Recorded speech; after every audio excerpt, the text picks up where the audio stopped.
Hello, this is Bliznub and welcome to Building the Best. Today we're going to be doing an update because D took the Nerf hammer to the Vulklok in a serious way. But they also kind of buffed it. So let's take a quick look at this thing. Now, obviously its base damage is 15 lower. Kinda sucks. What really sucks is the fire rate has gone from 1 to 0.15 rounds per second. Which is, a painful nerf for this weapon. However, its crit chance and crit multiplier are actually both buffed, which means this weapon is now completely viable for a critical build. So that's what I'm going to show you today. Now, the obvious start, as always, Serration, Split Chamber. Where are they? There they are. And we're getting that 400 delightful electric damage, but what we're going to do now is Point Strike, Hammer Shot and Vital Sense and get 7 times crit multiplier, meaning that pretty much all the time this weapon will be dealing 7 times that damage, which is well, it's a lot, let's just put it that way. Anyhow, what you want to do now is put Stormbringer on the corner and, if I can remember, Malignant Force right here or there, doesn't matter.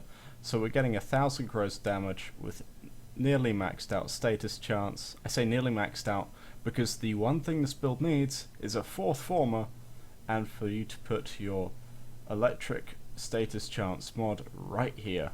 That is high voltage if you have it. I of course know this mod is now fairly rare, so you can stick on one of the other two effect mods if you need to, but I recommend high voltage, of course, if you can, to get the pure corrosive damage out.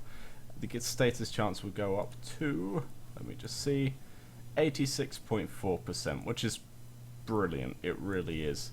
And this weapon is dealing absolutely ridiculous damage, 7,000 on most shots with a corrosive proc on, again, most shots. It's doing what it should be doing, which is ridiculous damage. Now if we go to this weapon, take off Electro Pulse, just that cannot proc. And why am I wearing Frost? Let's put on a Rhino here and go find some enemies. We can see the 0.15 fire speed does really hinder this weapon, and honestly a Vile Acceleration or Speed Trigger might be good on this, but I prefer to have pure damage output, as the Sentinel is never going to miss. This is the important thing to note.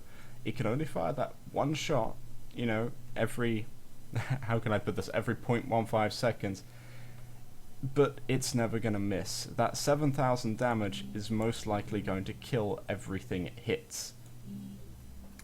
Which also, whilst I'm on the subject, is why I haven't put any kind of punch through on. Whilst normally if you have a decent enough fire rate, punch through is very viable on Sentinels because you get lots of collateral damage. 1 round every 0.15 seconds. Wait, no, not every 0.15 seconds. What am I talking about? It's pretty much 1 round every 6 seconds is what we're looking at. And that is just not good enough. The odds that that 1 round is going to hit multiple targets are just too small, and here we can see the nerf really has hit this weapon hard. Simply slowing down its fire rate means that this thing isn't as viable anymore as the other Sentinel weapons, and probably means that the Death Machine Rifle is probably the best weapon again for Sentinels.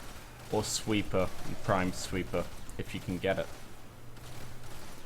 Again, all of the Sentinel weapons were pretty good, and this one was clearly leading the pack. It deserved the nerf it got, but as I say, you can build it good still, and I can highly recommend this build. Anyhow, I'm Bliznub, this is the Vulklok, that Hellion's about to kill me. Thank you very much for watching.